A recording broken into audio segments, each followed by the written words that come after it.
जीवन एक रेलगाड़ी है। जब तक चलती रहती है लोग आते जाते रहते हैं।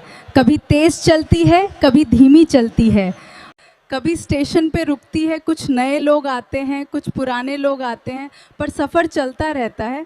जब आखिरी स्टेशन आता है तो सब उतर जाते हैं, कोई साथ नहीं रहता। इसी का नाम जीवन है, तो हमेशा चलते रहो। जब अच्छा समय नहीं रहा तो बुरा भी नहीं रहेगा।